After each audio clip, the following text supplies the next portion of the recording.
Hello, good evening and welcome to News at 10. We're live from the News Hub at Adesawe Kanda in Accra. You can follow our live stream on Facebook and on 3news.com. I'm Stephen NT. Let's first start with the major news highlights of the day.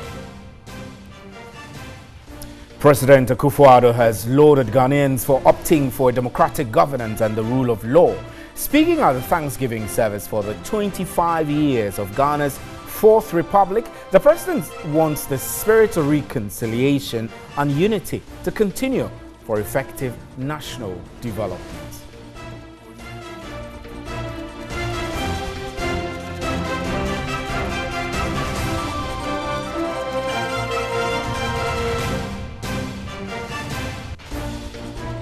And business owners at the PWD building in Accra have lost millions of cedis and property to a demolition exercise carried out Sunday morning. Some say they are legal tenants of the structures and were not given ample time to evacuate before the demolition. Meanwhile, the Public Relations Officer of the Ministry of Transport countered their claim.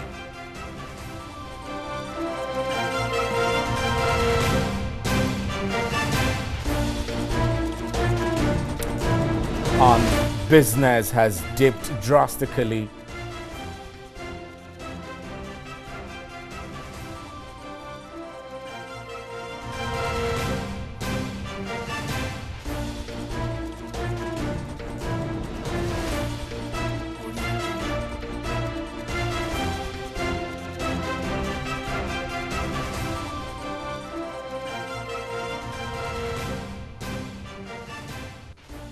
Right, we apologize for the interruption in the news highlights, but this is still News at 10, and you can follow our live stream on Facebook. Up next is the big one.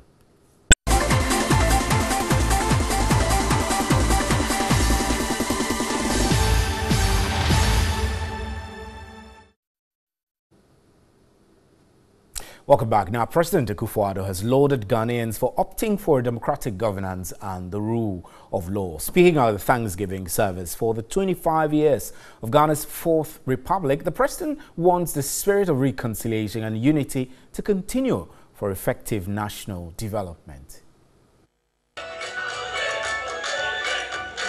The interfaith service was attended by First Lady Rebecca Akufo-Addo, Vice President Alhaji Mahmoud Bawumia and his wife Samira Bawumia, the Speaker of Parliament Professor Michael Quay and his wife, and the Chief Justice Sophia Ekufu.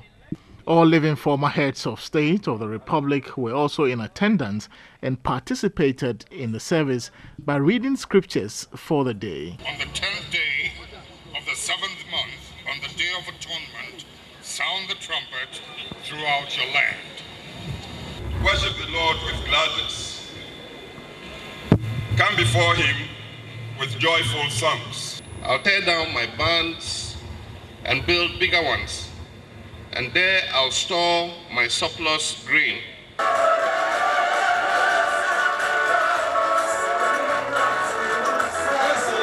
Both Christian and Muslim prayers were offered for leadership and the people of Ghana. President Akufo-Addo said the conduct of the Ghanaian citizenry is what is ultimately responsible for the sustenance of the 1992 Constitution. Our goal has to be constant, to fulfill the hopes and aspirations of Ghanaians who yearn for improvements in their living standards, in conditions of peace, security and solidarity, and to put Ghana onto the path to sustained progress and prosperity. We can hope for a brighter future because we are blessed with enormous wealth and human potential. He called for continued commitment and hard work for effective development of the country. And I'm confident that with a spirit of reconciliation, fairness, integrity and hard work, the best days of Mother Ghana lie ahead of us.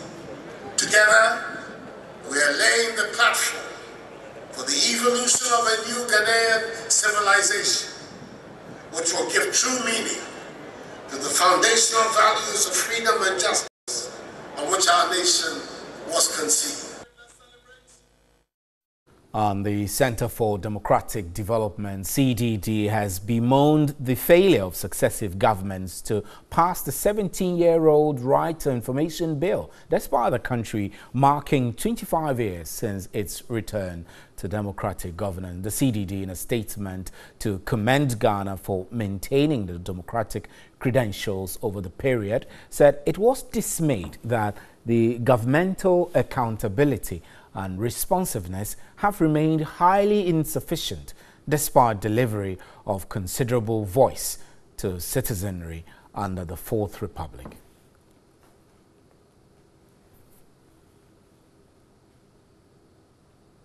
Nana Kwabena Abrampa Mensa is a senior programs officer at the CDD. He's joining us via telephone lines now. Good evening, sir, and thank you very much. 25 years of democracy under the Fourth Republic. How would you say we have fared as a country?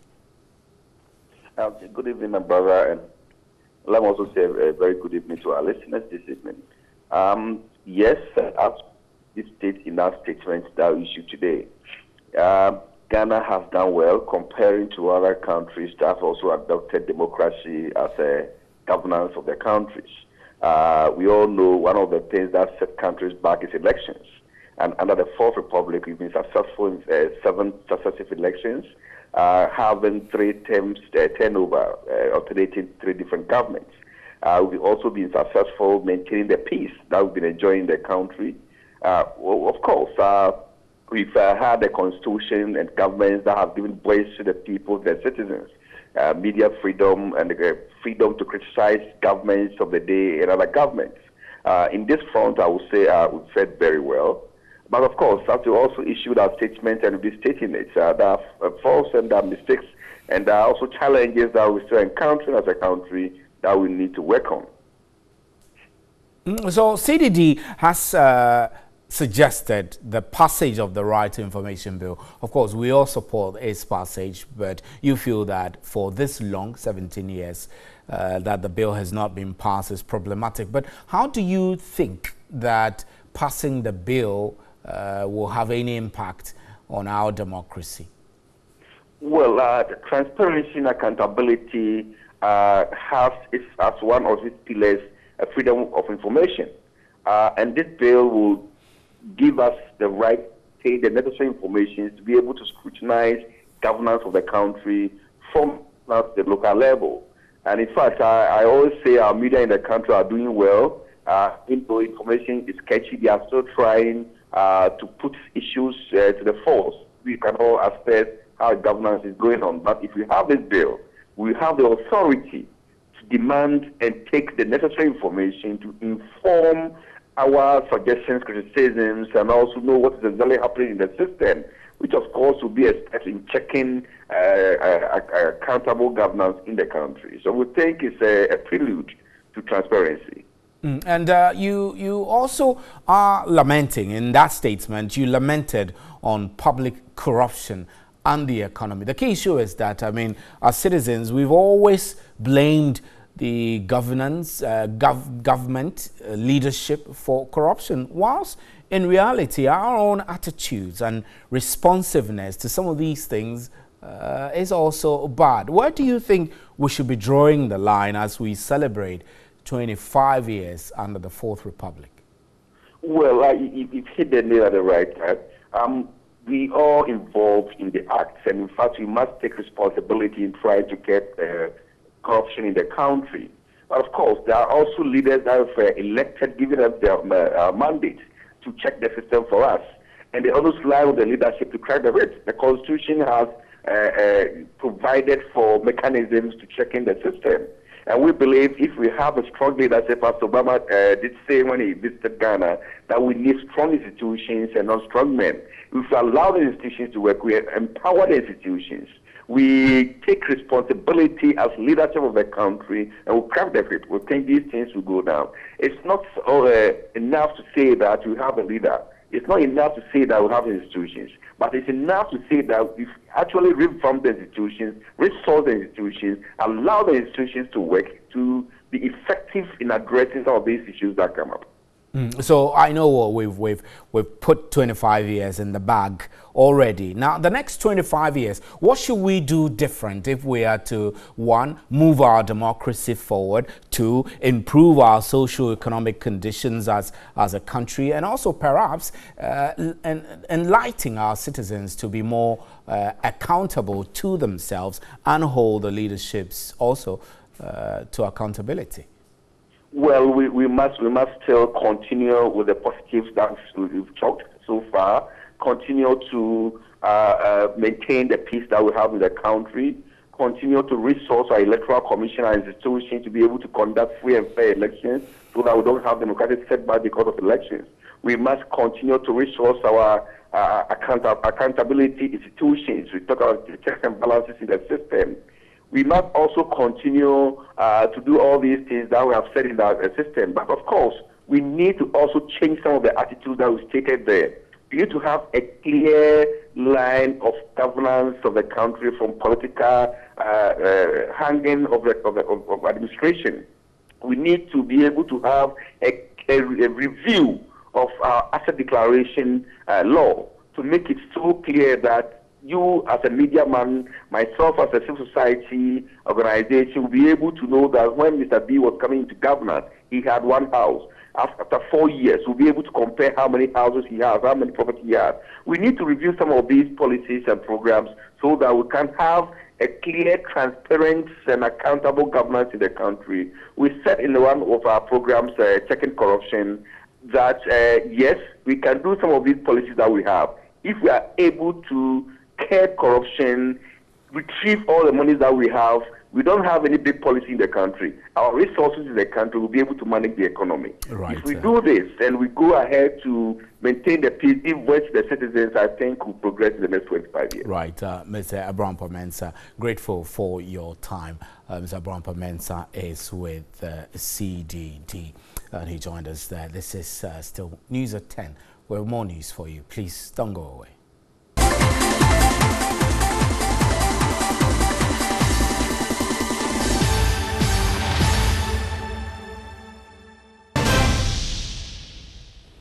Welcome back to News at 10. Now, it is exactly 1 year after Nana Akufo-Addo was sworn in as President of the Republic. In the following report, our reporter Godfred Tanam finds out how the country has fared in terms of security under President Akufo-Addo's first year in office. President Akufo-Addo defended the setting up of the National Security Ministry, stating it is important to have a ministry with direct oversight over national security, emphasizing the need to have an official to be accountable to Parliament. This came with criticism, with critics and analysts indicating that the existence of the Ministry of the Interior, Ministry of Defense, National Security Coordinator, and a National Security Advisor was enough. This criticism became intense when groups believed to be sympathizers of the NPP went on attacking spree, venting their anger on individuals and institutions. But a year after NPP's rule, has the creation of the ministry paid off, considering the various security issues that cropped up in 2017? You want to mention that Major Mahama's death is a dent on our existence. I mean, if you talk about the way we pride ourselves saying we are peaceful, we are law-abiding, and so this actually re-echoed the fact that we have to be careful with the way we deal with, handle the security situation of the country. My question is that what lesson drawings do we draw from some of these things? We don't have to wait again for these things to happen in the next elections, and I think these incidences have happened over a period, and we should be taking stock of them and getting solutions to them once and for all. Analysts are of the view the attacks in the year under review was expected, as every year after elections has always come with similar attacks and takeover of state facilities. But dealing with these groups has been the biggest challenge for government, which they say 2017 presented an opportunity to holistically deal with the menace. Our intelligence setup is actually close to zero. The National Security Minister would have to put in measures to make sure that, we don't have to depend on brute force. Intelligence setup it's adequate, it's working. The expectation for 2018 in terms of security is high, with a stern warning to government to tackle the most pressing needs in the country, as these could become a security threat. The unemployment situation of our youth, because that is one single threat that I foresee that can paralyze this country. So they need to take very urgent steps and roll out their policies that they have promised Ghanaians, and their communicators must know that elections are over. We are now running a government, and they must know how they communicate that to even the lay person at the grassroots. Now, it's been exactly 3 weeks after the gruesome murder of Rahinatu Al-Hassan at her residence in Bimbilla, but her children and husband are yet to recover from the shock. The family is calling for justice for Rahinatu. Zubeida Ismail spent time with the family of the late Rahinatu and has filed this report. The deceased had her life cut short by a yet-to-be-identified gunman on Tuesday, December 12, 2017, in front of her 4 children, one as young as 4 years, with the oldest being 19 years. Rahinatu Al-Hassan, 40, a native of Bimbilla, was shot several times, according to officials at the Bimbilla Government Hospital. Her second child, 14-year-old Khadija Bediakon, recalled seeing the gunman who opened fire on them standing at the door that leads to their father's room on that fateful day, where they were watching television at about 8 p.m. The husband of Rahinatu Al-Hassan, who works at the Karaga District Assembly, was away during the incident but experienced the horrific ordeal via phone as he was on the phone with the wife at the time she was shot. I had a call from a friend telling me there's some shooting around your residence. So call your wife to find out. When I called her, she responded. They said there's some shooting incidents around our area. The woman replied, well, we are in the room, so we have not heard it. We have not heard it. That was the last word when I heard strikes. Pow! A police report from the Bimbilla Police Command confirmed the claims by the children, but added that Abraham Bediakon, husband of the late Rahinatu, was the target. Khadija Bediakon, a junior high school 3 student, sat next to her mum when the incident happened. She said she no longer feels safe staying in Bimbilla. Mohammed Kamil Bediakon, 19, a senior high school 3 student of the Bimbilla Senior High School, the first child of late Rahinatu, and Bediakon recounted moments when his mother took her last breath. She was about getting up, so they shot her and she fell back. So I tried closing the door. When the gun shot stopped, so I closed the door and locked it and I killed. The face was facing the ground, so I tried to turn her up and see. So I turned her and I saw the eyes, it was white. So I used my hand and brushed the face. So I called her twice. She didn't answer. 2 other children of late Rahinatu Al-Hassan are currently living with their grandmother. A total of 10 women and 2 children were killed between February 9 and December 12, 2017 in Bimbilla. This has raised the fears of women who took to the streets of Bimbilla to demand an end to the killing of women and children in the area. The district chief executive Yakubu Abdullahi said he now walks with shame as the news of the killing of women in Bimbilla sends horrifying signal to the world. Meanwhile, family members of the other 11 women and children are losing hope in the security apparatus in Bimbilla. Very, very sad story there. But business has dipped drastically for the Ada Songo salt project. Managers say they can hardly sell less than 10% of produced salt due to influx of imported salt competing with the locally made ones.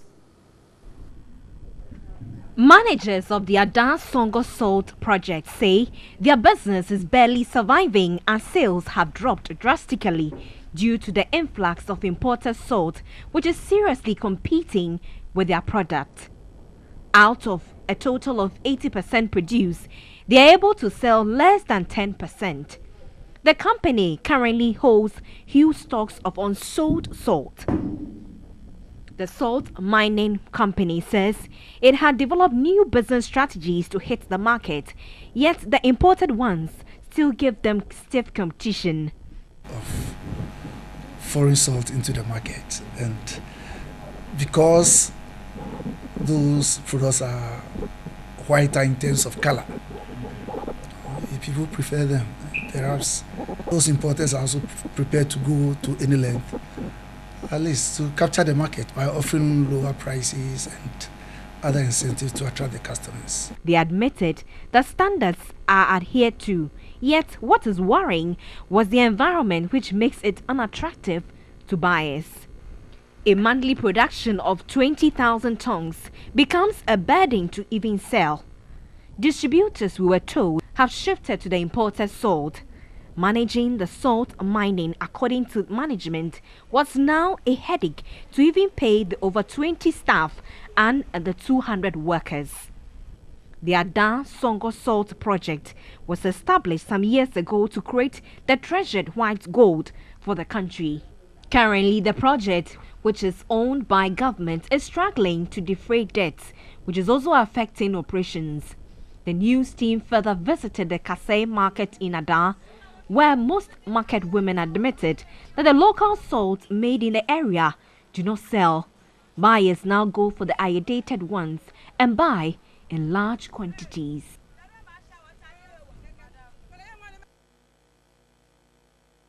District are crying for improved roads. A stretch linking Ibuakwa, a community close to the district capital, and the rest of the central region is in a poor state. The district produces cocoa and other foodstuffs. A poor road network is, however, a setback to development. Several hours are spent on the stretch. The only road linking Ibuakwa to other parts of the district is collapsing.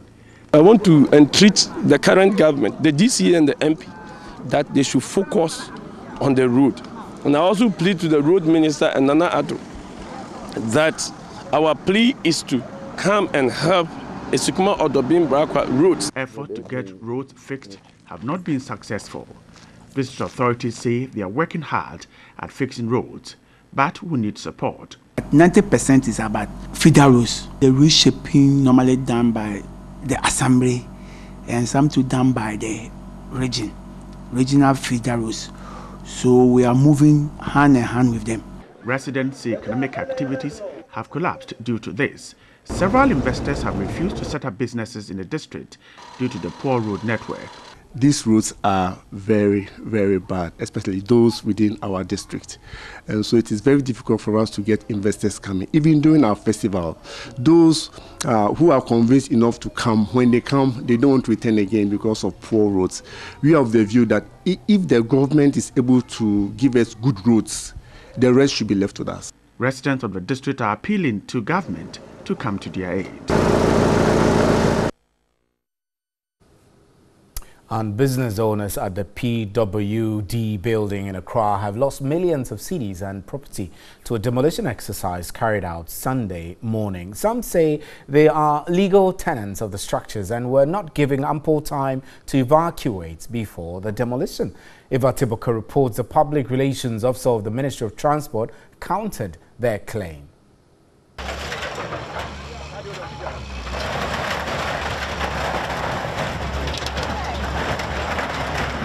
KM Partners Consultancy Sunday morning conducted the demolition exercise under the authority of the Ministry of Transport. A lot is covered in the debris. They came around 4 a.m. when people were still sleeping, so traders could not take their things out.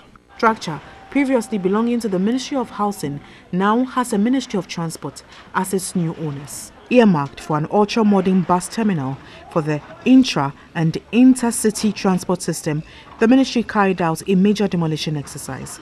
It is 4 acres of land given to the Ministry of Transport to do this ultra-modern bus terminal that would receive buses and people from the agencies under the ministry and the general public. Before the demolition, the place was a brisk business area serving as a warehouse for traders, accommodation and workplace for many.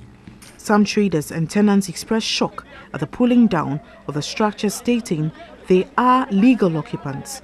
Some could not take their wares before the exercise. The traders say they have their things buried in the debris. I came this morning and the exercise was already done. I have lost over 2,000 cedis of my business.